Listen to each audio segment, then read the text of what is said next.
안녕하세요. 취미로 퀀트의 김철호입니다. 제가 비트코인 매매에 주 전략으로 사용하고 있는 슈퍼클라우드를 살짝 개선해서 수정된 전략으로 매매 기법을 바꿨습니다. 어떻게 바꿨는지 소개해 드릴게요. 그 전에 먼저 기존에 하고 있었던 슈퍼클라우드 전략, 2019년 12월부터 이 전략으로 하고 있어요. 그래서 결과를 비교해 보시면 100만원으로 가지고 2019년 12월부터 지금까지 하고 있는 계좌죠. 근데 중간에 레버리지도 살짝 바꿨고 실제 진입 지점은 이 백테스트 결과와는 다르기 때문에 이 그래프의 모양은 어느 정도 비슷하게 나오지만 실제 결과가 완전히 똑같지는 않습니다. 근데 여기서 보면은 백테스트 상으로는 2월에 최고점 한번 찍었죠. 그래서 2월에 한번 최고점 여기서 찍고 있고, 내려와서 2월 말에 최저점을 찍었습니다. 최저점 찍고, 근데 실제 계좌상으로는 3월 중순에 좀 바닥을 찍고 있죠. 이거는 왜 그러냐면은 여기에서 숏에 들어가 있는 상태이기 때문에 이 포지션이 청산되기 전에는 그 가격이 내려감으로써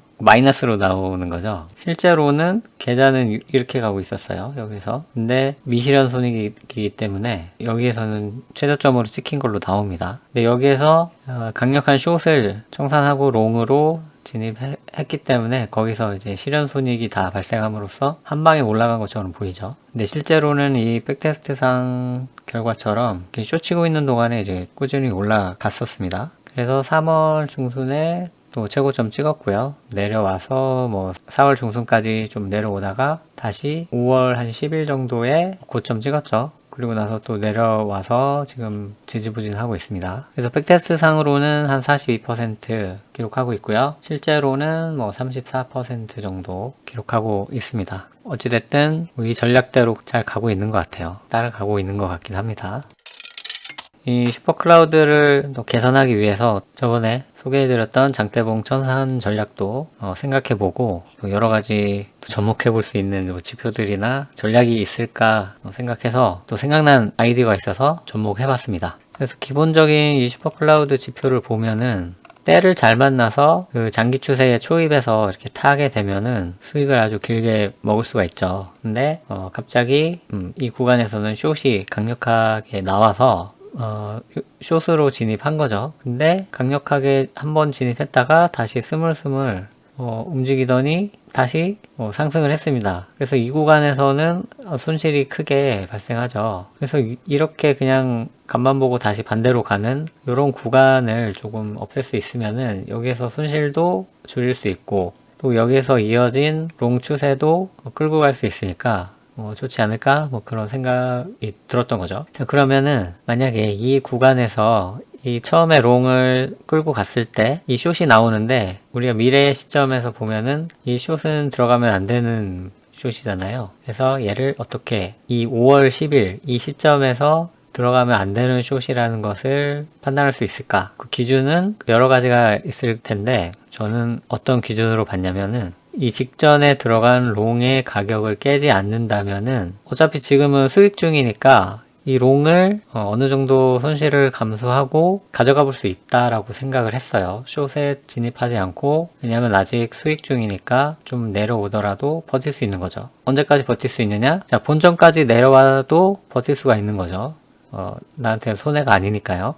그래서 이 구간을 이제 버틸 수 있으면은 이 폭인 거죠. 이 정도. 자, 올라갔던 게 이제 다시 내려오면서 본전이 되는 건 좀 아쉽긴 하지만 그냥 버텨보는 거예요. 여기서 반대로 진입하지 않고. 자, 그래서 이 숏이 다시 원래 자리로 돌아갈 수도 있고, 아니면 여기서 숏이 좀 길게 나와서 수익으로 마감할 수도 있겠죠. 하지만 그렇게 된다면 다시 이 지점에서 이제 롱을 들어가는 거기 때문에 그냥 차라리 이 숏에 들어가지 않고 그냥 다음 롱을 기다리면서 가보는 것이 어떨까, 그런 생각을 했던 거죠. 그래서 단순히 생각만 하는 게 아니고 이런 아이디어가 떠오르면은 당연히 백테스트를 돌려봐야 되는 거죠. 전략에 따라서. 그래서 돌려봤습니다. 보시면은 슈퍼클라우드 플러스라는 전략을 만들었어요. 결과는 이렇게 나옵니다. 이거는 이제 장대봉 청산 전략까지도 들어가 있기 때문에 일단은 장대봉 청산 전략은 살짝 가려두고요. 이 진입 신호만 한번 볼게요. 자, 롱이 발생해서 여기서 롱을 들어갑니다. 신호가 발생했죠. 그리고 나서 며칠 있다가 상승 추세를 깨면서 숏으로 원래는 들어가야 되는데 숏 신호가 뜨지 않았죠. 왜냐하면은 롱으로 올라갔던 이 처음 봉의 가격까지 내려오지 않았기 때문에 여기서는 아직 버텨볼만 하다라는 판단이 들었고 그냥 숏 신호가 발생하지 않은 겁니다. 그래서 이 구간은 그냥 넘어가는데 운이 좋게도 며칠 후에 또 롱으로 다시 진입을 했어요. 그래서 이제 미래의 시점에서 본다면은 이 구간은 속임수구나 라고 이제 판단을 해볼 수 있는 거죠. 그래서 이제 운이 좋게도 길게 롱 추세를 가져갈 수 있었습니다. 마찬가지로 이 구간에서는 또 숏이 발생했는데 직전 롱 신호를 깨지는 않았기 때문에 얘도 무시가 된 거죠. 그리고 이렇게 올라갑니다. 다시. 그리고 그 다음 숏이 발생할 때는 롱으로 판단되는 이 봉의 가격을 깼으므로 더 내려왔죠. 가격이. 깼으니까 직전 롱을 판단할 수 있는 기준을 깼다. 그러면은 앞으로는 숏이 좀 더 강력하지 않을까라는 판단 하에 숏으로 진입하게 한 거죠. 근데 얘도 뭐 그렇게 강력하진 않았고 얼마 있다가 또 롱이 나와서 여기서 롱을 진입했습니다. 왜 롱에 또 진입을 했냐면은 여기에서 처음 들어간 그 숏의 종가를 깼기 때문에 또 이렇게 이제는 이제 롱이 좀 더 강력하지 않을까 해서 들어가게 된 거죠. 이렇게 해서 보시면 뭐 당연히 이제 가려지는 주문들이 있기 때문에 전체적인 주문 횟수는 일반적인 슈퍼클라우드보다는 주문이 적게 나오고요. 슈퍼클라우드 플러스라고 할지라도 이렇게 그 변동폭이 너무 큰 경우에는 여기에서 또 연속 손실을 볼 수 있다는 그런 점 또한 존재합니다. 그래서 우리가 궁금한 거는 이제 백테스트 결과가 궁금한 거죠. 그래서 일반적인 슈퍼클라우드 전략 그러면은 뭐 직전 거래까지 568% 수익률 기록하고 있고요. 그 다음에 볼 거는 이제 여기서 장대봉 청산 전략으로 5.5% 봉이 나왔을 때 50% 정도 포지션을 정리했을 경우에 결과입니다. 이거는 좀 높게 나왔네요. 914% 기록하고 있고요. 그리고 제가 이번에 생각했던 슈퍼클라우드 플러스 전략. 근데 최종 수익률로 봤을 때는 뭐 별로는 아닙니다만 비교적 낮게 나오죠. 근데 이제 제가 주목한 것은 뭐냐면은 그 최대 손실폭이 다른 전략들보다 약간 낮기 때문에 다른 두 전략들보다는 좀 안정적이다라고 이렇게 판단해 볼 수 있지 않을까 그렇게 생각했습니다. 장대봉 청산 전략을 쓰지 않는다면은 뭐 최대 손실폭은 뭐 비슷하고요. 순이익은 좀 낮아졌죠. 그렇기 때문에 적절하게 청산 지점을 골라서 일부 아니면은 뭐 전체를 청산하는 것이 좀 효과적이다 라는 것을 좀 알 수가 있습니다. 6%에서 뭐 100% 청산하면은 이 정도 나오는데 뭐 결과는 뭐 그렇게 크게 달라지진 않는 것 같으니까요. 5.5% 장대봉 나왔을 때 한 50% 정도 털고 가면은 익절하는 기분도 나고 수익률도 뭐 전체적으로 더 좋아지고 괜찮은 것 같습니다. 그래서 전체 기간 2018년 12월부터 지금까지의 결과는 이렇고요. 이제 2020년도부터 보면은 이 슈퍼클라우드 플러스 전략이 다른 두 전략에 비해서 더 좋은 결과를 내는 것을 볼 수 있습니다. 장대봉 청산 전략까지 포함해서요.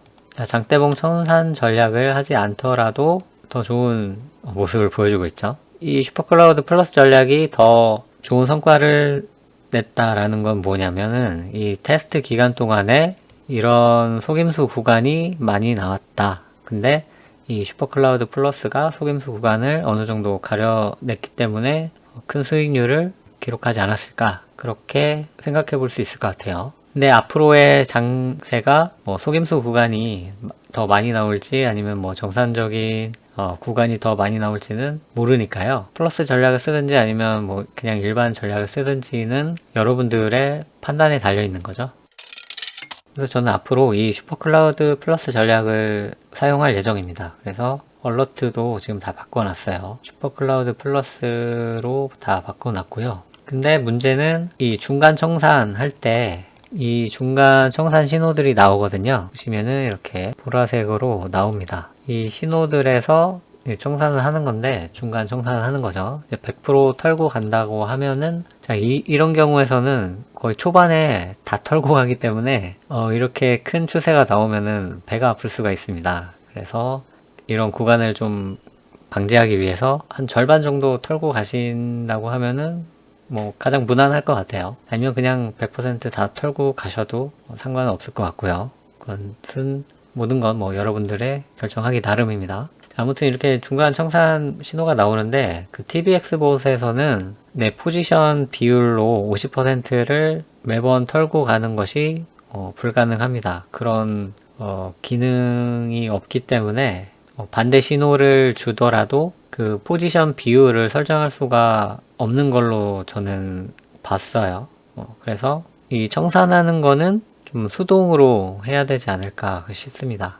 포지션 진입하는 것들은 여기에서 얼러트를 발생해서 자동으로 하고요. 이렇게 중간 청산하는 부분은 이 지점에서 청산하는 것이 가장 좋고 백테스트 결과를 따라가는 결과가 되겠지만, 만약에 뭐 자고 있는데 새벽 5시에 이 신호가 발생한다면은 그때 이제 청산을 못할 수도 있잖아요. 그래서 그런 경우는 어쩔 수 없고, 깨어있는 동안에 이 시간 언저리를 체크해서 장대봉이 나오면은 한 반 정도 털고 가는 게 좋겠다라고 생각을 하겠죠. 그래서 수동으로 좀 정리를 하는 그런 전략을 써야 될 것 같습니다. 아니면은 오토뷰 같은 경우에는 그런 기능을 구현할 수 있기 때문에 오토뷰 쓰시는 분들은 리듀스 온리를 사용하셔서 중간 청산하고 가시면 될 것 같습니다. 이 최대 손실폭이 작다는 거는 좀 레버리지를 사용했을 때 좀 위험성이 줄어든다라는 거거든요. 그래서 지금 다 2배 레버리지로 한번 해볼게요. 2배로 하면은 수익 낼 때도 2배, 잃을 때도 2배인 거죠. 2배씩 했는데 최대 손실폭 면에서도 2020년부터 지금까지 슈퍼클라우드 플러스 전략이 좀 우수한 것으로 나오기 때문에, 물론 전체 기간에서는 아닙니다만 이런 속임수 구간을 좀 쳐낼 수 있다, 그런 것을 좀 기대하시면은 이 전략을 써도 괜찮을 것 같아요. 그래서 여러분들이 이제 계정을 2개로 나누실 수 있으면은, 하나는 슈퍼클라우드 일반 전략을 쓰시고 하나는 슈퍼클라우드 플러스 전략을 쓰시면은 그 두 전략의 평균 수익률을 또 따라갈 수가 있겠죠. 그리고 더 큰 수익이 난 전략의 그 수익금 일부를 또 떼서 다른 전략을 사용하고 있는 곳에 배분을 해가지고 리밸런싱을 하면은 또 안정적인 포트폴리오를 운영해 나가실 수 있지 않을까, 그렇게 생각합니다. 저도 그렇게 하고 싶은데 지금 100만원으로 하고 있는 걸 다 또 50만원 이렇게 반으로 나눠서 해봐야 될지, 그건 좀 고민을 해봐야겠네요. 이렇게 해서 오늘은 이 슈퍼클라우드 전략에서 속임수 구간을 가려낼 수 있는 슈퍼클라우드 플러스 전략에 대해서 소개를 해드렸습니다. 물론 이 슈퍼클라우드 플러스도 이렇게 움직임이 정말 크게 나오면은 그 직전에 진입가를 얼마든지 깨고 움직일 수 있기 때문에 반드시 수익을 보장하는 것은 아닙니다. 근데 어느 정도 자잘한 잔파동이라고 할 수 있는 그런 부분들은 걸러낼 수 있지 않을까, 그런 아이디어에서 출발해서 실제로 사용해 볼 수 있는 전략이라고 좀 판단을 하고요. 그래서 저도 전략을 바꿨다는 거 말씀드렸고, 이 슈퍼클라우드 플러스 전략에 대한 이 백테스트 소스와 얼러트 발생을 위한 이 GPO 소스는 시미로컨트 실전반에 가입하시면은 보실 수가 있습니다. 아직 올려놓진 않았어요. 강좌에 올려놓긴 했죠. 제가 아이디어를 올려놨었고, 오늘 이제 동영상으로 설명을 해드리는 겁니다. 소스는 이제 정리해서 올려놓겠습니다. 이 실전 강좌는 유료로 제공해드리고 있기 때문에 게시물을 볼 수는 있지만 이렇게 중요한 내용들은 가려놨습니다. 그래서 실전반으로 등록을 해주시면은 내용을 보실 수 있으니까요. 여러분들이 그냥 생각해서 구현을 해보셔도 좋고, 아니면은 진짜 하나도 모르겠다, 돈을 내고서라도 이걸 보고 싶다라고 하시면은 1년에 한 50만원 정도 받고 있으니까 관심 있으신 분들께서는 문의해 주시기 바랍니다. 홈페이지 들어오셔서 1:1 문의 눌러서 가입을 하셔야겠죠. 남겨주시면 제가 안내를 해드릴게요. 오늘 내용도 여러분들께서 좀 투자 아이디어나 아니면 매매 기준 같은 것을 판단하실 때 조금이나마 아이디어를 얻으실 수 있었으면 저로서도 만족합니다. 그럼 저는 다음 시간에 또 새로운 아이디어를 가지고 찾아오겠습니다. 고맙습니다.